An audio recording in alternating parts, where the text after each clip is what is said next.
আদম নবী জঙ্গলে বাবাজি বাঘ আসে দেখা করার জন্য, হরিণ আসে দেখা করার জন্য, প্রাণী আসে, জান্নাত থেকে একজন লোক আসছে, মানুষ আসছে, তার সাথে দেখা করার জন্য আসতেছে।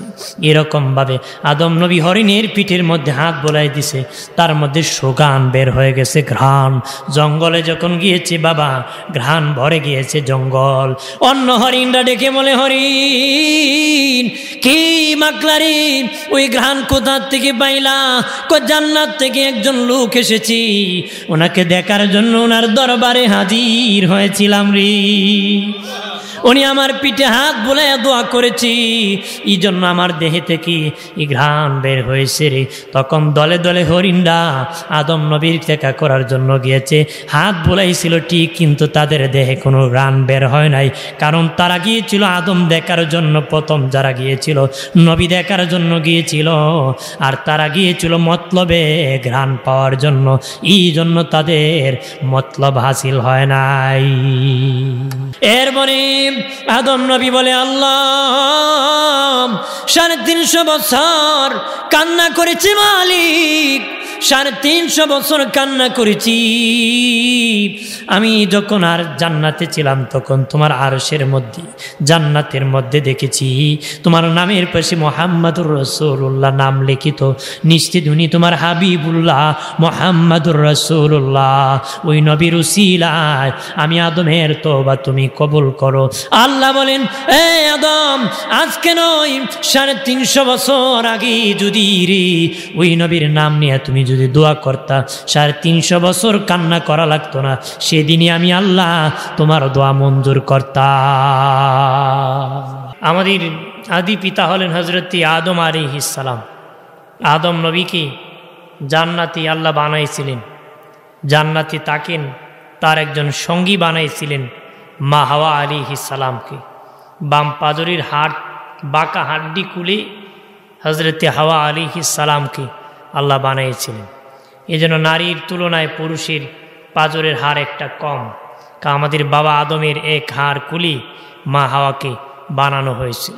পৃথিবীর সব সুন্দরী যদি একদিকে রাখা হয়, আমাদের বড় আম্মা হযরতে হাওয়া আলাইহিস সালামের সুন্দরের সমান হবে না। সুবহানাল্লাহ বলি। আমাদের তো বিশ্ব সুন্দরী, যে যত বেশি উলঙ্গ হতে পারে সে তত বিশ্ব সুন্দরী, কিন্তু আমাদের বড় আম্মা হাওয়া আলাইহিস সালামকে আল্লাহ এত সুন্দর করে বানাইছিলেন, পৃথিবীর সব সুন্দর একদিকে রাখলে মহিলাদের মধ্যে আমাদের মা হাওয়ার সমান সুন্দর হবে না। জান্নাতে তাকিন ইবলিস ধোঁকা দেওয়ার জন্য চেষ্টা করে, কিন্তু ইবলিস তো ঢুকতে পারে না। জান্নাত থেকে ময়ূর বের হয়েছিল, সাপ ধরে খাবে, এই সাপের পিছনে যখন ধরছে ময়ূর মুখে নিয়ে, সাপ করছে হা, ইবলিস সাপের মুখে ঢুকে গেছে। ইবলিস কি সাপের মুখে ঢুকে গেছে। যখন জান্নাতে ঢুকে গেছে, এমনি ইবলিস বের হয়ে বুড়া দরবেশির সুরত ধরে হযরত আদম একদিকে আছেন, মা হাওয়া একা বসে আছে, যে কান্দিয়া বলতেছে, বুড়া লোক কাঁদো কেন, কি জন্য কাঁদতেছো? বাপ ধরছে, কি ধরছে? বেংসি ধরছে। হাজরিন, তখন মা হাওয়া বলতে, কাঁদো কেন? তোমাদের জন্য তো কাঁদতেছি, কারণ তোমরা তো স্থায়ীভাবে জান্নাতে থাকতে পারবা না। কেমনে থাকবা? মহিলা মানুষ কিন্তু দিল নরম, কেউ যদি একটু বেংসি টেংসি করে কান্না টান্না দেয়, দিল নরমে সব দিয়ে দেয়, ঠিক কিনা? স্বাভাবিক মা বোনদের দিল একটু নরম। মা হাওয়ারও তো মহিলা মানুষ দিল নরম। ওনাকে বলল, যেই গাছের গোড়ায় আল্লাহ যেতে নিষেধ করেছে, খাইতে তো নিষেধ করে নাই, তুমি যদি এটা খেতে পারো আর জান্নাত থেকে বের করবে না। মা হাওয়া খেয়েছে, বাবা আদমকেও তার পাকে পরে খাওয়াই দিয়েছে। খেয়ে তাদের কাপড় চোপড় খোলা শুরু হয়ে গেছে। তাদের কাপড় কি কাপড় যখন খোলা শুরু হয়ে গেল, বাবা আদমের কাপড় খুলে যেতেছি, মা হাওয়ার কাপড় খুলে যেতেছে। আল্লাহ বলেন, আমি আল্লাহ জান্নাতের পোশাকের সিমটম মানব জাতির দেহের মধ্যে রাখবো। 2 হাতি 2 পায়ের মধ্যে নখ, এইগুলা হলো জান্নাতি পোশাক। এগুলা কি আজও ধরে, আজও কি ধরে। আদমের পোশাক এইভাবে ধরেছিল। এমুল জুমার কাজ নখ কাটা, গুফ কাটা, মুছ কাটা। সুবহানাল্লাহ বলি। আমার বানের বাবাজি, তখন আমার আল্লাহ সুবহানাহু ওয়া তাআলা জান্নাতের গাছের পাতা আদমকে 3টা দিলেন, বড় আম্মা হাওয়াকে 5টা দিলেন। 5টা পাতা দিয়ে ওনার শরীর ঢাকলেন, আদম নবী 3 পাতা দিয়ে ঢাকলেন। এই জন্য পুরুষ ইন্তেকালের পরে 3টা কাফনের কাপড় দিতে হয়, মহিলার 5 কাপড় দিতে হয়। এখান থেকে 3 আর 5 কাপড় আসছে। ভাইরা আমার খেয়াল করেন বাবাজি, অদুস্থ বুজুর্গরা ভালোভাবে খেয়াল করেন। আল্লাহ বলেন, আদম কেন এই ভুল করলাম? আদম নবী আর মা হাওয়া কান্না শুরু করেছে। আল্লাহ বলেন, তোমরা 5 জন আমার জান্নাত থেকে বের হয়ে যাও। 5 জন কি? সাপ, ময়ূর, শয়তান, আদম, হাওয়া। এই হলো 5 জন। আল্লাহ বলেন, তোমরা 5 জন আমার জান্নাত থেকে বের হয়ে যাও। আউযু বিল্লাহি মিনাশ শাইতানির রাজিম। মানে আমরা বিতাড়িত শয়তান হইতে আল্লাহর কাছে আশ্রয় চাই। কিসের থেকে বিতাড়িত? জান্নাত থেকে বিতাড়িত। কিসের থেকে? জান্নাত থেকে বিতাড়িত। আউযু বিল্লাহর তাফসিরে লিখছে, শয়তান 9.5 লক্ষ বছর ইবাদত করছে। কয় লক্ষ? 9.5 লক্ষ বছর ইবাদত করেছে। শেষে আমার আল্লাহ সুবহানাহু ওয়া তাআলার পরীক্ষায় ধরা পড়ে গেছি, ঈমান নাই। আল্লাহর পরীক্ষা ধরা খাইছে, ঈমান নাই। বাবাজি তার আমল সব জ্বালায় পুরায় আল্লাহ সরকার করে দিয়েছে। আল্লাহ বলেন, 5 জন বাহির হয়ে যাও।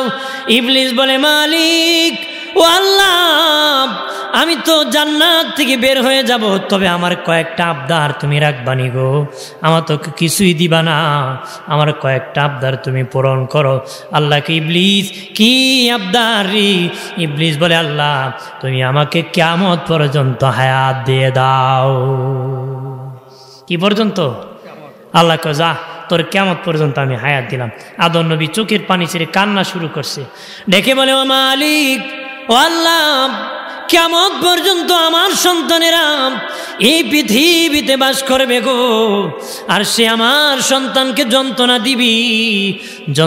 দিবি, ধোকা দিবে গো মালিক। এরকমভাবে প্রতারণা করবি। তুমি কি করলা? তাকে তুমি কিয়ামত পর্যন্ত হায়াত দিয়ে দিলা।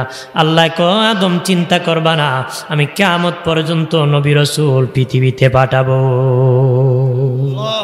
কিয়ামত পর্যন্ত নবী রাসূলের দাওয়াত চলবে। সুবহানাল্লাহ বলি না? এখনো আমাদের নবীর দাওয়াত চলে। এখন কার যুগ? আমার নবীর যুগ চলতেছে। কার যুগ? নবীর যুগ। অনেকে বলে আমাদের নবীর যুগে এটা ছিল না, এখন কোত্থেকে আসলো? এর জিজ্ঞেস করবেন, তোর বাবার যুগ নাকি? এখন আমাদের নবীর নবুয়তির যুগ চলছে। কথা বলেন না? দায়িত্ব উলামায়ে কেরাম পালন করতেছে। দায়িত্ব কি? উলামায়ে কেরাম পালন করতেছে। আমার বানের বাবাজি খেয়াল করেন ভালো করিয়া। আল্লাহ বলেন, আদম চিন্তা করিও না, কিয়ামত পর্যন্ত নবী রাসূলের দাওয়াত চলবে রে। ইবলিস বলে, মালিক 2 নম্বর আবদার পূরণ করো, সূর্য উদয় থেকে অস্তমিত স্থান পর্যন্ত আমাকে মুহূর্তে ঘুরতে দেওয়ার ক্ষমতা দান করো, পলকে পলকে। আল্লাহকে, ইবলিস যা যা, তোর কথা আমি মঞ্জুর করলাম, তোর আবদার আমি মঞ্জুর করলাম। এরপরে আদম নবী আবার কাঁদে। আল্লাহকে, চিন্তা করিও না, আমিও কিয়ামত সূর্য উদয় থেকে অস্তমিত স্থান পর্যন্ত আমি দাওয়াত চালু রাখবো। সুবহানাল্লাহ বলি না? এরপরে ইবলিস ডেকে বলে, ও আল্লাহ, আমাকে এমন ক্ষমতা দান করো, আদম সন্তানের রগে রগে আমি ঘুরতে পারি। কিতাবে এসেছে, এদিকে আমাদের শারগের নিচে, ঘাড়ের নিচে একটা ছিদ্রি আছে, সেটা দিয়ে ইবলিস ঢুকে মানুষের দেহে।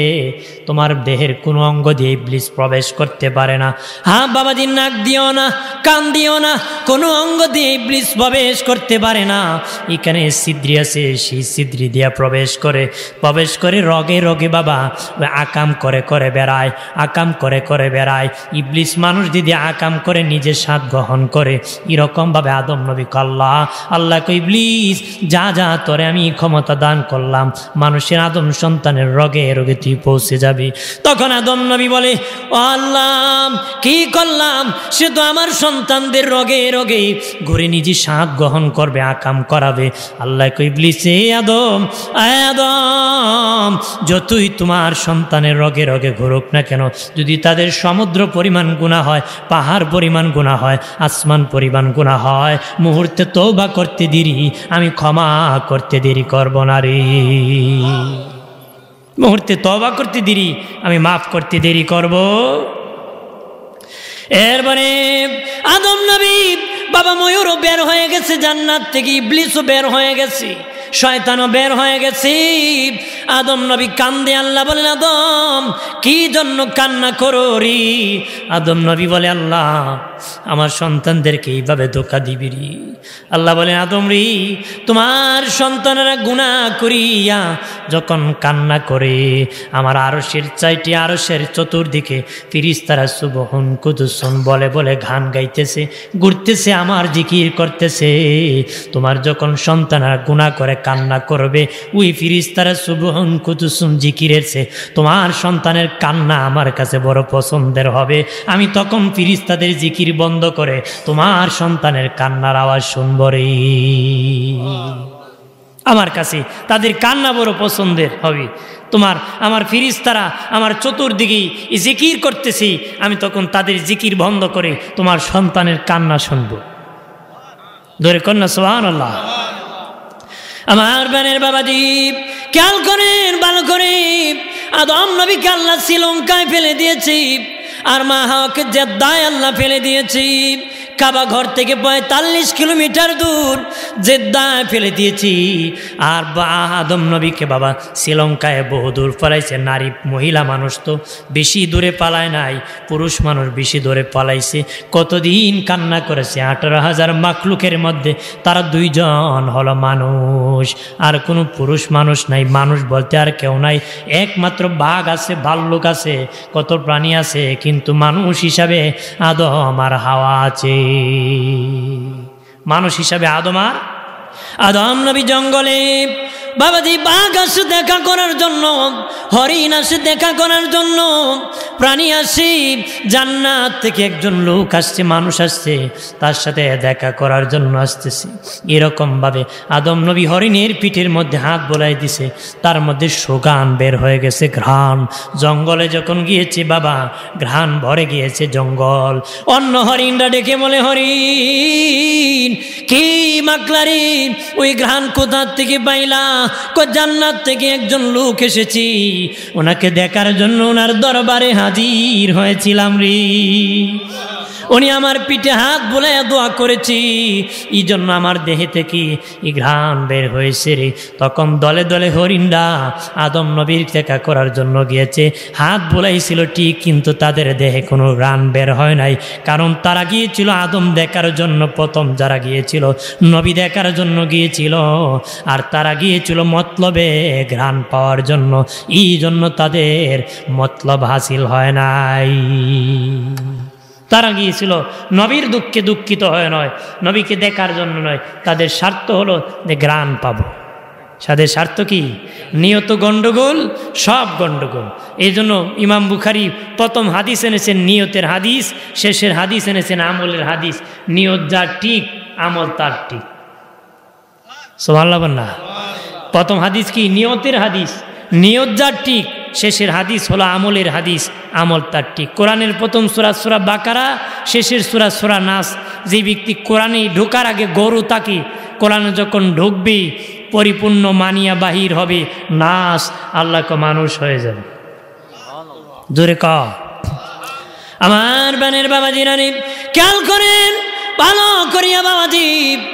অদুস্থ বুজুর্গ 350 বছর আদম নবী আর মা হাওয়া কান্না করেছে রে। দুজন যদি এক জায়গার মধ্যে থাকতো, একজন আরেকজনকে জ্বরে কাঁদতো, বিকালবেলা একসাথে শুইতো, কিন্তু আমার আল্লাহ এত দূর করে দিয়েছে, একজন আরেকজনের সাথে কোনো সাক্ষাৎ নাই। এমন দূর করছে, একজন আরেকজনের সাথে আদম দিয়ে কারোর সাথে গল্প করবে এই সুযোগও নাই, মা হাওয়া কারোর সাথে কথা বলবে এই সুযোগও নাই, শুধু কান্না আর কান্না। জিলহজের 9 তারিখ বাবাজি আরাফার ময়দানে মা হাওয়া আর আদমের ফজরের সময় সাক্ষাৎ হয়, মিলন মেলা হয়, সাক্ষাৎ হয়। দূর থেকে দেখতেছে হাওয়া আসতেছে বাবাজি, মা হাওয়া দেখতেছে আদম আসতেছে, আসার সাথে সাথে একজন আরেকজনকে জড়ায় জনমের কান্না শুরু করছে, একজন আরেকজনকে বিরহের কান্না জড়িত, কাঁদতেছি চোখের পানি ছেড়ে। এরপরে আদম নবী বলে, আল্লাহ 350 বছর কান্না করেছি মালিক, 350 বছর কান্না করেছি। আমি যখন আর জান্নাতে ছিলাম তখন তোমার আরশের মধ্যে, জান্নাতের মধ্যে দেখেছি তোমার নামের পাশে মুহাম্মাদুর রাসূলুল্লাহ নাম লিখিত, নিশ্চিত উনি তোমার হাবিবুল্লাহ মুহাম্মাদুর রাসূলুল্লাহ। ওই নবীর উসিলায় আমি আদমের তওবা তুমি কবুল করো। আল্লাহ বলেন, এ আদম, আজকে নয় 350 বছর আগে যদি রে ওই নবীর নাম নিয়ে তুমি যদি দোয়া করতা, 350 বছর কান্না করা লাগতো না, সেদিনই আমি আল্লাহ তোমার দোয়া মঞ্জুর করতাম, সেদিনই তোমার দোয়া মঞ্জুর করতাম, সেদিনই তোমার দোয়া আমি মঞ্জুর করতাম রে আদম। বাবাজি আদম নবী বলে, মালিক আমাদের দোয়া কবুল করছনি, কতদিন এখানে দোয়া কবুল করবা? আল্লাহ আদম, তোমার সন্তানরা যদি সাগর সমুদ্র পরিমাণ গুনাহ করিয়া, পাহাড় পরিমাণ গুনাহ করিয়া, আরাফার ময়দান হলো মিলন ময়দান, ওই মিলন ময়দানে আসিয়া যদি চোখের পানি ছেড়ে কান্না করে তারা যখন দোয়া করতে দেরি, আমি ওই ময়দানে ক্ষমা করব, কিয়ামত পর্যন্ত আমি মাফ করতে দেরি করব না রে। একটু হালকেই কুদি, হালকেই কিয়ামত পর্যন্ত আমি তাদের দোয়া কবুল করতে দেরি করব। যে মিলন মেলা আরাফার মাঠ, আমাদের বাবা আদম আর মার মিলন হয়েছে, ধরে কন্যা সুবহানাল্লাহ। আমার বানের বাবা জিরানি খেয়াল করেন, ভালো করে, ও দুস্থ বুজুর্গরা, আদম নবী ওই ময়দানে দোয়া করেছিলেন, আল্লাহ বলেছিলেন ফিরিস্তারা আদম বানাবো, ফিরিস্তারা বলে আল্লাহ মারামারি করবে, কাটাকাটি করবি, আল্লাহ বলেছেন আমি যা বুঝি তোমরা তা বোঝো না। তখন আদম নবী ওই দিন ফিরিস্তারা নিষেধ করেছিল, সেই বাইতুল মামুর একটা মসজিদ আছে, সেখানে ফিরিস্তারা ঘুরে ঘুরে তাওয়াফ করে আল্লাহর কাছে ক্ষমা চায়।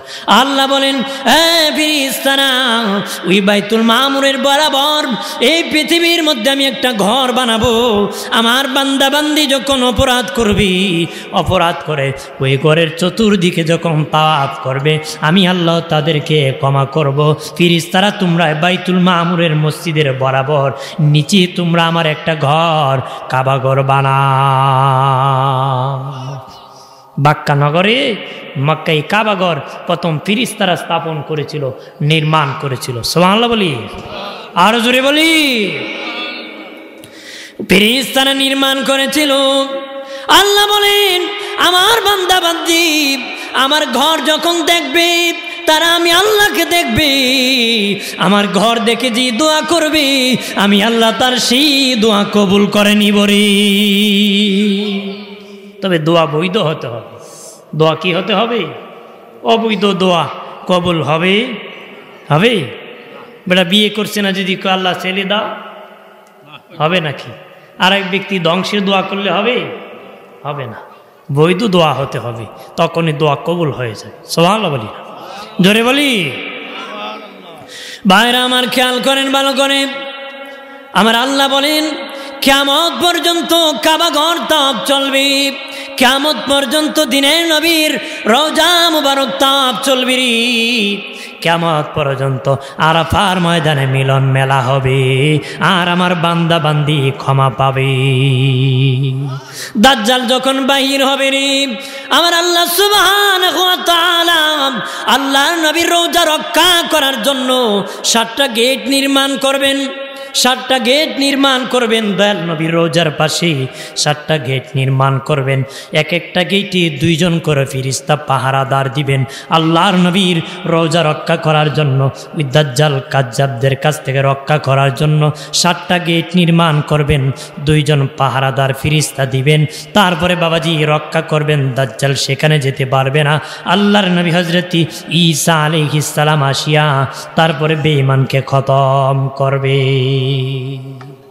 কিয়ামত পর্যন্ত নবীর রওজা জিয়ারত কাবা ঘরে তাওয়াফ আরাফার ময়দানে মিলন এবং ক্ষমার ব্যবস্থা থাকবে আর জোরে বলি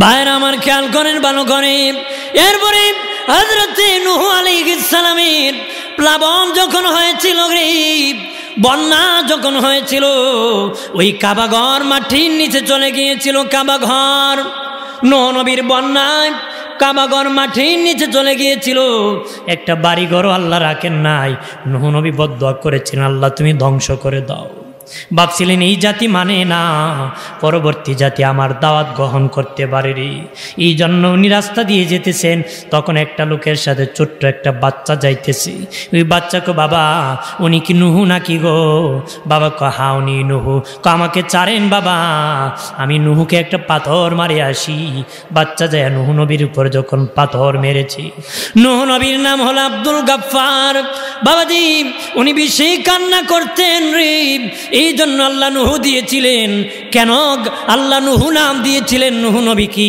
উনি একদিন একটা রুগ্ন কুকুর ওনার সামনে যাইতেছে অসুস্থ কুকুর মনে করেন চামড়া নাই তখনই কুকুরকে লাঠি দিয়ে উনি একটা বাড়ি মেরে দিয়েছিলেন কুকুর চিৎকার করে কান্দে আর ধরে আল্লাহ তোমার নবী আমাকে রুগ্ন দেখে আঘাত করেছে রে মালিক নুহু নবী ওই দিকে কান্দে আল্লাহ আমি এই প্রাণীকে অযথা কেন আঘাত করলাম এই জন্য নুহু নবী আল্লাহর কাছে কান্দে সেজদায় পড়ে মালিক আমি কেন আঘাত করলাম তোমার সৃষ্টিকে আমি বাড়ি দিয়ে আমি তো ইচ্ছা করলে তার কাছ থেকে দূর হয়ে যেতে পারতাম কুকুর বলে মালিক তুমি তো আমারে এইভাবে তুমি বানাইছো এই জন্য তোমার নবী আমাকে ঘৃণা করেছে বাড়ি নিক্ষেপ করেছে আমার আল্লাহর সাথে সাথে কুকুরের রুম পশম উঠাইতে দেরি করে নাই সুন্দর করে কুকুর বানাইতে দেরি করে নাই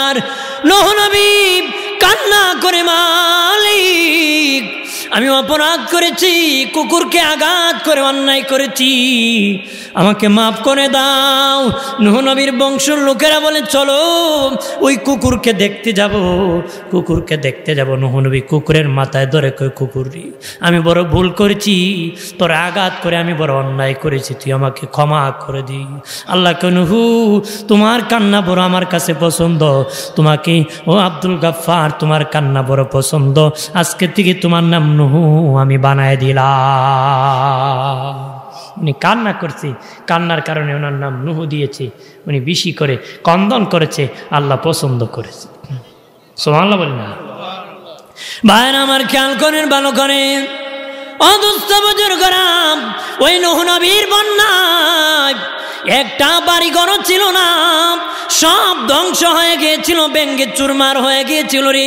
কাবা ঘর মাটির নিচে চলে গিয়েছিল কাবা ঘর মাটির নিচে চলে গিয়েছিল নূহ নবীর ছেলে বড় ছেলে বাবা অনেক লম্বা ছিল কিতাবে এসেছে তার পিছনের হাতটা 80 গজ লম্বা ছিল নূহ নবী বলেন উঠো ও আমার ছেলে তুমি আমার নৌকাতে ওঠো আল্লাহ কো সাবধান নূহ উঠেইবা না ওরা তোমার পরিবার না ওরা তোমাকে গ্রহণ করে নাই আমাকে মানে নাই তোমাকে মানে নাই তোমার ওই ছেলেদেরকে যদি নৌকায় উঠাও তোমার সহ আমি আল্লাহ ডুবায় দিব তোমার সহ আমি ডুবাবো ওই ছেলেকে উঠানো